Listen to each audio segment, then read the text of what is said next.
the drug is vinca. Now this vinca, it grows in gardens as well as wild. It is basically indigenous to Madagascar, and it has been found in Madagascar, from where it came to different countries, and today it grows very easily and throughout the year, because of which it is also known as Sada Bahar. And the other name is Barmasi. It is also known as Catharanthus by many people, and it is highly medicinal also, and it is one of the main anti-cancer agent which is used today for the treatment of blood cancer. So we will be discussing about this vinca. It is, as I told, it is also known as, the synonym is Sadabahar, Catharanthus or Vinca rosea. The biological source means the origin or the biosource of this drug. It is said that it consists of the entire plant. It means that the leaves, flowers, roots, everything is medicinal in nature, and this entire plant of Catharanthus roseus. The name is Catharanthus roseus, belonging to the family Apocynaceae. So this Apocynaceae is a family which is rich in the indole alkaloids. So this is the biosource of vinca, and the main geographical source is Madagascar, as I told you. From Madagascar, it has been cultivated in various regions, basically in all the tropical and subtropical countries, including India, South America, North America, Africa. In all these countries, it is cultivated as well as grows widely also, and found easily available drug. Now we move to the morphology of this plant. As you can see, this is the plant which has basically very less branching. It grows straight without any branching, and as you can see that the stem of this drug, it is basically slightly reddish green in color. The diameter is somewhat cylindrical, though there are certain edges which are angular in nature. By angular I mean that if I draw the cross section, it is not completely circular, but there are certain angular edges present on the diameter.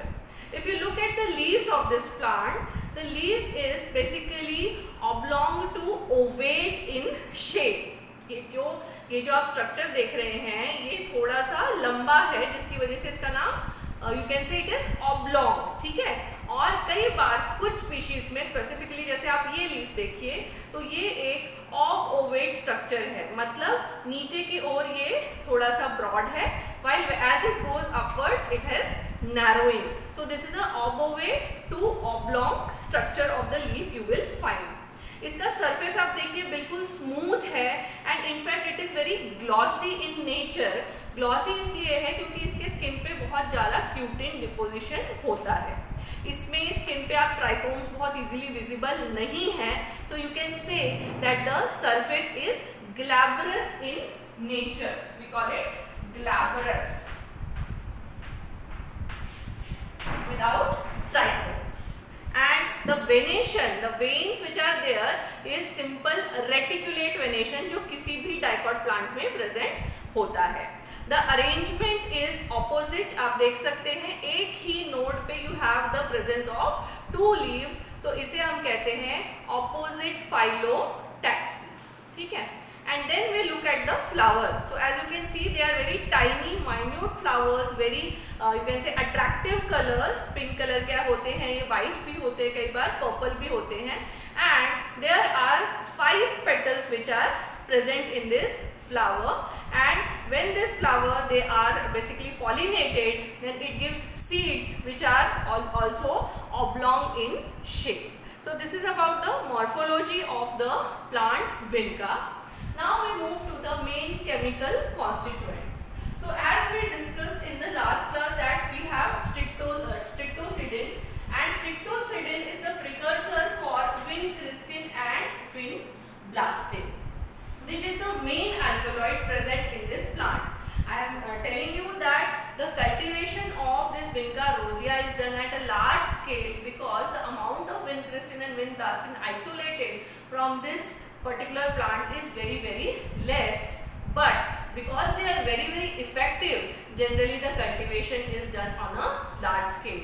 It is said for 1 milligram of vincristine and vinblastine, about tons of this fresh plant is required. So you can imagine that they are present in very less quantity in the plant. However, due to their efficacy, they are isolated from this plant. So vinca contains around 90 alkaloids, out of which vincristine and vinblastine are the two main active alkaloids which have been identified. And generally, if I talk about the chemistry of these compounds, as you can see, they have the indole structure, and this indole structure, with when this strictocidin it further converted, it formed a dimer. You can see this is a dimeric structure. We have one alkaloid ring, we have another alkaloid ring which is present. These two, when they come together in a dimeric form, they give rise to vincristine and vinblastine. Both of them are dimeric in nature. Dimer means two same compounds joining together like a polymer. That is a dimer when two moieties are joined. Now, basically in vincristine and vinblastine there is a minute difference.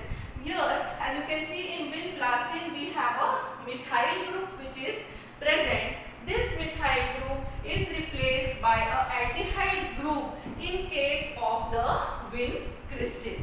So vincristine will have aldehyde group while vinblastine will have a methyl group. That is a minute difference between vincristine and vinblastine, and both of them are equally active. However, the vincristine injections are available in market as an anti-tumor agent. The other ingredients are catharanthine. Catharanthine is a monomer. It is not a dimer. It is also a derivative of strictocidin, as we discussed already. And another drug is vindolin. Vindolin is also a monomer obtained from strictocidin. So these are the four main ingredients which are present. Other than this, it contains many terpenoids, sesquiterpenoids are present, and multiple ingredients are present which are also medicinal. But the main uses of vincristine and vinblastine. Now we go to the uses of this particular drug, and the main use is as an anti-tumor agent against the treatment of Hodgkin's disease. Now what is Hodgkin's disease? In normal language we call Hodgkin disease as blood cancer. This blood cancer specifically when it originates from the lymphatic system, at that time we call this disease as Hodgkin's disease, and generally it is very much prevalent in children. The leukemia which is present in children, that is Hodgkin's disease, and this vincristine vinblastine helps in treatment of this Hodgkin's disease.